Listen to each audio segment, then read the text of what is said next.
All right. So I'm back on again for the second time today. Earlier it was like last night for me. And yeah, so I was super tired and I did what I could. Hopefully you learned something from that. Um, so today just been brainstorming about the whole halftime ritual, right? And this the whole Super Bowl in general. And I was trying to figure out what was the deeper significance of the Super Bowl halftime show and the meaning of all that. And I actually watched the halftime show, which I haven't done in years. I was just curious because it's talking about Bad Bunny, and we've been talking about decoding the bunny rabbit for years now. Same thing with this whole X thing and the bridge, and it's everything we've been talking about, ironically. And then I just did that hymn decode, or like I say, a little last month, and it just everything fits. Everything is there that we've been talking about. The symbolic meaning of it, especially when we talk about like him, which I'll get into in 1 second. But I was just trying. I was racking my brain, like what was it like? Of course, there's the obvious, right? Um, it's with the whole ICE thing, and then the whole illegals and immigrants, and you see this battle of left and right. And of course, I think that's very, very significant, and it's all part of it. um, and then also the obvious of what we've been talking about on this channel about decoding the rabbit and what that means symbolically. And if you just put all this stuff together, that Super Bowl halftime show, or just the whole Super Bowl in general, was very significant when it comes to the numerology, right? When it comes to the X, when it comes to the bridge, when it comes to who's performing, not so much the Latino guy, but that may play a role. But the symbolic meaning of what he represents is the bunny rabbit, right? We've talked about many times what that represents, and what that represents is that's the whole decode. Okay, so if we go back to last month and when we were watching Him, remember the movie Him, the football movie, and anyway, go back and watch it, or go back and watch the decode, and the other people have brilliantly added to it, or like made just as good decodes, if not better. But uh, I think we're on the right path. By the end of this, you might agree. At first, I was thinking, you know, I don't know, and I'm just doing the best I can. But so in that movie, the first thing it opens up with is with the child, right, watching the TV, and on the TV is like a shrine to football, right? It was almost like the little boy was going to church, and I talked about that football has replaced church, right? Ideally, we're not, even supposed to be celebrating the Lord's Day on Sunday, but at the same time, let no man judge you, you know, on feast or Sabbath. Um, the fact that you're celebrating is a good thing, regardless, because that is a commandment, by the way. But I'm not judging you. I'm just letting you know what the commandments are. And there's no way to really celebrate. I'm not talking about celebrate it like like the Jews celebrate it. There's different ways of making a day of day dedicating it to the Lord. That could be playing with your kids. That could be teaching your kids about Scripture. That could be staying at home, reading, studying, or just thinking about God. Or anyway, this is not that discussion. Just you know, do the best you can. I think it's a healthy thing to separate some time for the Lord, of course. But how football, healthy for the mind, body, and soul, by the way, football has replaced church, correct? Right? And then ironically, it's on a Sunday, right? And Sunday is supposed to be the day of worship, even though it's not supposed to be the day of worship. But most Americans believe that, right? And it's replaced it. So, and then when we watch football, we're idolizing the teams. We're putting our energy, our belief into them. It becomes idolatrous. And there's so many things to it. A lot of people bet on it, and which I'm not judging you on that. I'm just saying that there's a lot of emotion and spiritual significance that we don't realize is going on when we bet on these things, or when we watch games with emotional intent. It becomes a form of idolatry. um, and then there's so many levels to it. We've talked about this before, from mascots, putting that energy towards these avatars. They become a symbol as well. um, but anyways, it becomes a form of worship, ultimately, is what I'm trying to say. I'm not trying to get into a whole football decode, but I'm saying this with the intent that maybe you already know the allegory of the worship of football, and it being on Sunday, which is the day of worship, right? Ideally, that's so we're faced with the decision, right? Every Sunday, we're faced with the decision. We can either put that worship, that energy towards God, or we can put it towards football, which is idolatry, which is um, breaking the Sabbath, which is betting and gambling, all these things that are just not of God. They're almost the inverse of God. We're also putting that faith in man, and there's just so many layers to it. That's in the inverse of Scripture, and it becomes a form of worship, a form of church. And just like that movie portrays, that little boy was glued to the TV. Remember? And then it was like a shrine. And that's exactly what we're facing here. That's what we're seeing at the Super Bowl. And remember the decode of the rabbit. What does the rabbit symbolize? Right?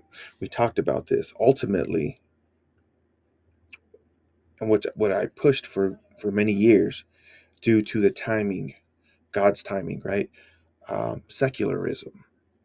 The rabbit breaks down to secularism. I know people out there have their own versions of what the rabbit means, and roughly they're all, the rabbit is a very layered symbol, and I'll go into those layers. Um, but we can break it down to secularism, the matrix, the world, right?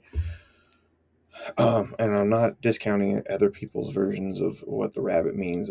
I've today I heard that perhaps the rabbit may be even attributed to MK Ultra, and all that stuff, and sounds right. I'm not discounting that. I'm sure there's a level of that, because all these things are layered. Just like as we've been studying symbolism, um, unfortunately, in the occult to decode this stuff, and then in Scripture, we studied what Jesus looks like, and all these things are layered. So it's not just one thing means it and that's it. One understanding fits all. It's based on context, right? If the context is there, then you know it fits. So whatever the context calls for, but understanding what these layers are is the importance, right? If you study, cinema and all that stuff, a lot of the times you can get understanding from decoding stuff from mythology, from theology, from uh, cinema, um, and it's just how you decode it is just you keep your notes, you keep your tabs, and you try to figure out what the movie's portraying. So like the Matrix, right?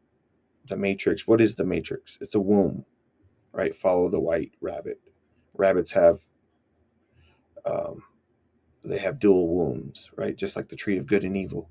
The dualistic world in which we live, follow the white rabbit, right? And that could even be seen as like mind control too, because it takes a certain kind of mind to follow, have faith in some kind of weird stuff. It's the matrix. Anyway, so the matrix breaks down to what's that? What is the matrix? You got to be born of a woman to be here, right? The X, right? It represents the female, the feminine spirit, the divine spirit. Um, it represents the world.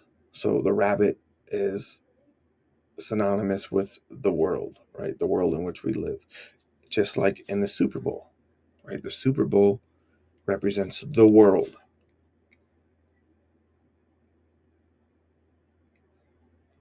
And then the Lord, the God's Sabbath day, right?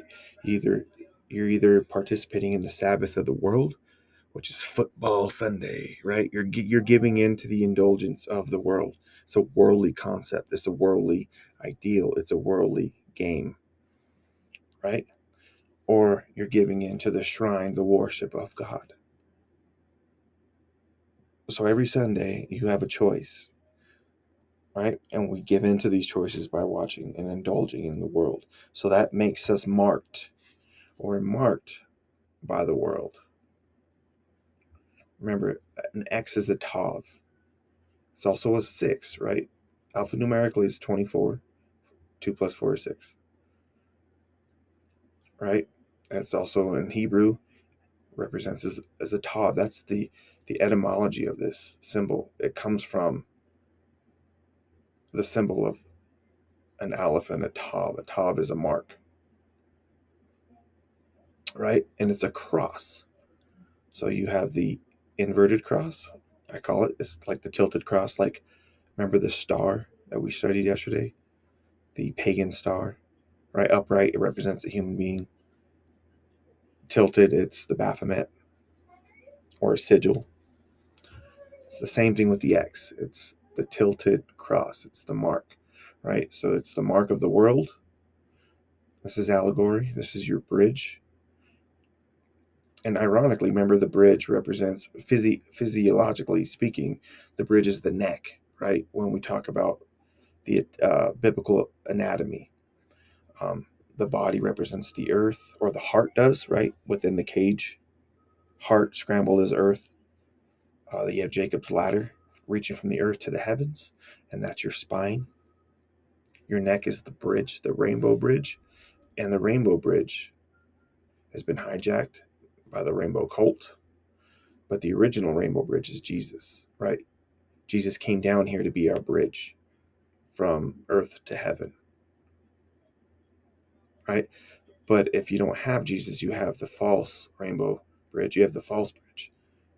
And remember, this is the Golden Gate Bridge. And you can even Google Golden Gate DNA assembly. So it represents the altar bridge. When the DNA has been altered, when the mind has made up a choice, right? It's all about the choice. Who do we choose? The world, the X, or God, the cross, right? And you even have the football phallic thing that's even associated to it's the bridge, right? It's the altar bridge. And like I talked about many times in cinema, you always see the collapsing of the bridge, because that's the idea. They want to disconnect us from the creator. They want to collapse the bridge. The Charlie Kirk assassination, right to the neck, symbolic. Collapsing the bridge. This is the reassembled DNA bridge, right? It's because it's associated with the X, and the X is also in Hebrew the 22nd letter, which is the 88, right? BB 88. BB, two B's look like two eights. That's why they always use it in cinema. So 88 is what? warp speed. We've talked about this many times. It's warp speed. 88 miles per hour. Remember Back to the Future? It's warp speed to technocracy. It's warp speed to the world. It's warp speed. It's the turning point. It's warp speed to your decision. It's warp speed to the digital, our digital gauge. That that that right now is currently actively um, being built around us. Uh, America's invested a lot of money in the digital push. I talked about this a long time ago um, when I talked about China. I used to see a lot of the decoding in cinema that, like a possible war with China or a takeover.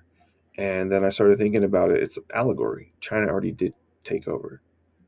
We're in a technology competition, a techno competition, and we have become China. And we're becoming China. We're becoming a surveillance technological state. Everything's going to be, people are going to be replaced by AI and robotics. Um, there's no need for a mark, which we've talked about several times already. When you have a surveillance state, with 5G recognition, not 5G, but facial recognition, um, biometrics, you don't need a mark. You're already marked, right? Because the mark is spiritual, it's not literal. Just all you got to do is read your scriptures, pull up all the marks of God. They're all spiritual. Even if they say in or on the hand or on the foreheads or on the frontlets, it's all talking about a spiritual mark, a decision, a choice. And I'll even bust out some matrix. That choice has already been made. You're just here trying to figure out why you made that choice, right? Um, even even I believe in elements of predestination when it comes to scripture. God knows all things. He knew us before the womb. So it's all there. Anyway, so we can see by studying that we have a choice to choose the world or choose God.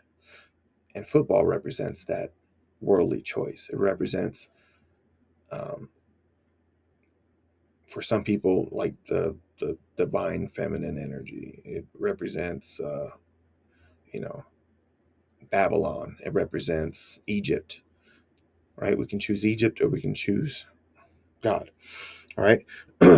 So Bad Bunny playing at this, remember Bad Bunny, BB 2288.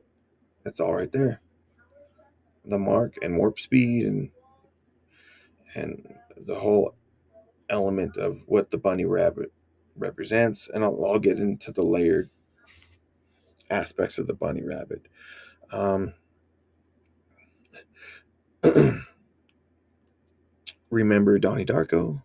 Remember Frank the rabbit? What was the rabbit in that movie? What did that represent? There's an element of mind control in that too. You know, demonic possession is mind control as well. So I'm not dismissing that element of it, but that's exactly what it represents in that movie: possession, right? So when we have the mark of the world, we're no longer in the driver's seat, right? Something has been altered, and in that movie, we see that Frank the Rabbit was his possession, and you can even see this dualistic mambo, pun intended, with Donald and Bad Bunny. It's Bad Bunny's like they represent polar opposites, but really they play for the same team. But yeah, it's part of the psychological split, the splitting of the individual, splitting of the masses, that we talked about yesterday and many times before. It's all part of the mind control aspect of it, um, on a mass level. This is the dualistic checkerboard. It's the right and left paradigm. right? And if we give into that right and left paradigm, that's how we're controlled. All right. So Frank, so the rabbit also represents end. See how all these things are interwoven. All the elements of the rabbit are the same. They all mean the same thing. Secularism, possession, the matrix with the two uteruses, rabbit, rabbit. So depends on the context of the movie or uh, or the media, right? So there was this. I did a Franken rabbit decode about the Franken rabbit, right? And it was like this prions diseased rabbit. Um, they call it like a zombie rabbit, right? And remember, Frank is synonymous with the rabbit. So if you see the name Frank in cinema, it's usually pertaining to the same symbolism. Frank is the rabbit. Frank the rabbit. It's not just in that one movie. It's even with like Frankenstein, right? He's no longer the original human being. He's been put together in pieces from different pieces of here and there. He's he's altered, right? He's zombified. Um, Secularism, of course, and then a lot of people attribute it to timing, to the whether it's the buck moon, whether it's the year of the rabbit, and all these things could apply just based on the concept. I'm not dismissing none of it, um, but let's go a step further. It's also a play on words, and I believe that it's part of the secularism push um, in this particular context. So, rabbit and the rabbi, right? The rabbi is the master. So we can either choose secularism, the rabbit, or the rabbi. And the rabbit has replaced the rabbi. You get it? So this is their church. This is the church of the world. This is the Super Bowl, right? And that's, that's the altar. And they're playing, is they're praying, right? Um, Bad Bunny's become the high priestess of their church when it comes to the Super Bowl ritual, right? Because now the Super Bowl, we know all this whole time, the Super Bowl's always been a ritual. So who's our high priestess? Who's our God? It's Jesus, right? Jesus Christ. So of course they're going to have one as well, right? And then it's the inverse. So it's the rabbi or the rabbit. And I'll even show you when it comes to the inferior brain, right? Because the biblical story is written on all of us as well. I've talked about this. You have the 12 cranial nerves, like the 12 apostles, and then you have it all goes through this little person right here. Back in the day, this looked more and more like a human being with nerves going through him, like Jesus. But over the years, they've scrubbed it. Now it even looks like a little rabbit sitting down there. 12 cranial nerves. Um, right? And then if you flip this upside down, it becomes the locust from the pit. The hair like a woman, crowns on their head. But it looks like a little creature riding a horse upright, right? Just like Jesus, when he comes back, he's going to be on a white horse. You can hear the snout of the horse, the 12 cranial nerves going through, right?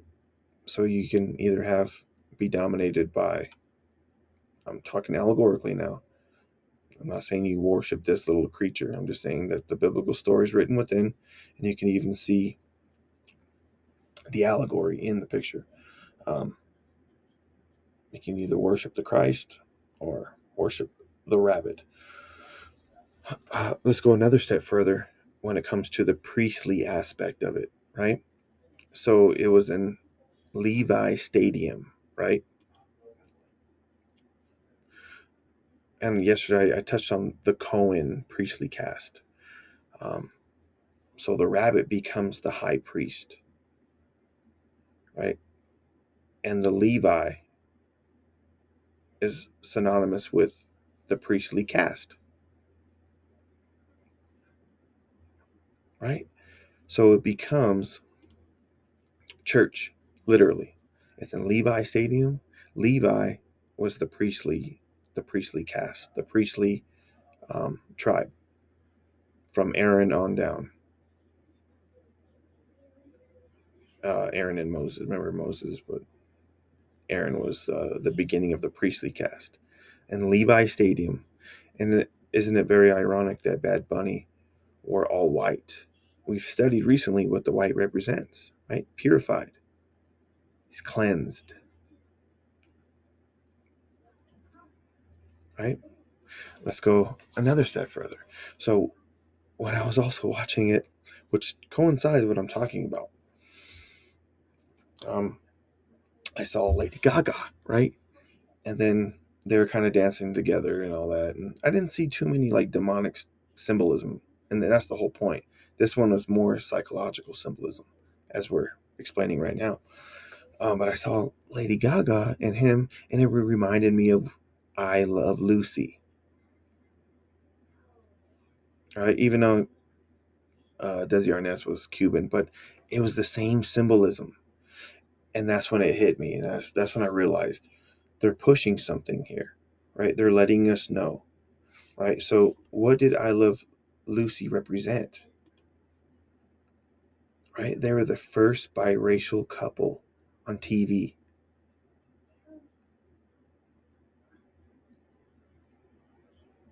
right? They represent the radical liberal left, right? Then didn't you even see Ricky Martin just pop up out of nowhere? And, right, you figure Ricky Martin would represent because of his sexuality, the radical liberal left, right? They're letting you know. Okay, yes, I Love Lucy featured the first interracial couple on television. Lucille Ball, right? Lucy, then Ball and Desi Arnaz. The show, which debuted in 1951, showcased their marriage and the challenges they face, making it a significant milestone in television history, despite the social stigma of interracial relationships at the time. The show was groundbreaking for its portrayal of a couple from different racial backgrounds, and it received overwhelmingly positive reactions from audience.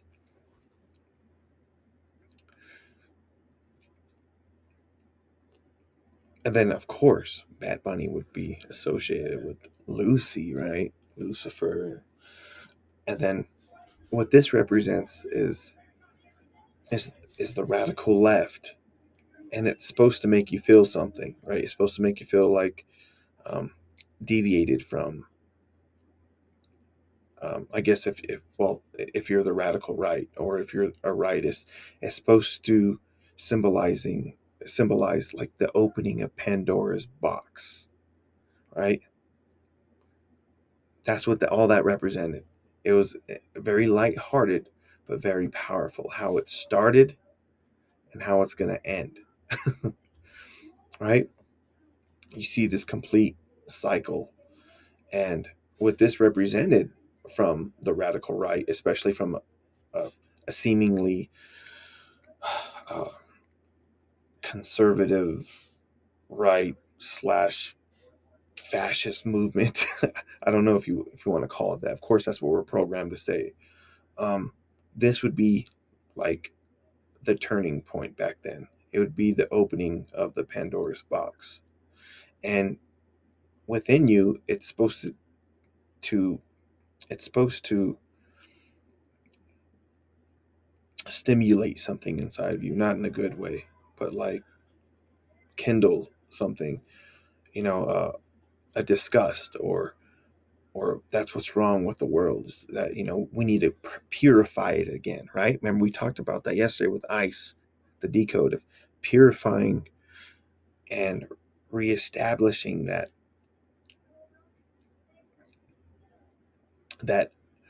that original, and possibly even like gentrification, or even a eugenics aspect to it.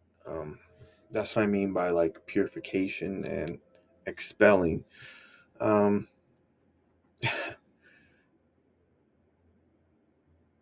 there's that Nazism aspect to it, but I think we're programmed to even think that it's a radical right response, right? Um, and I guess the best way to deal with all of this is to disassociate completely, completely.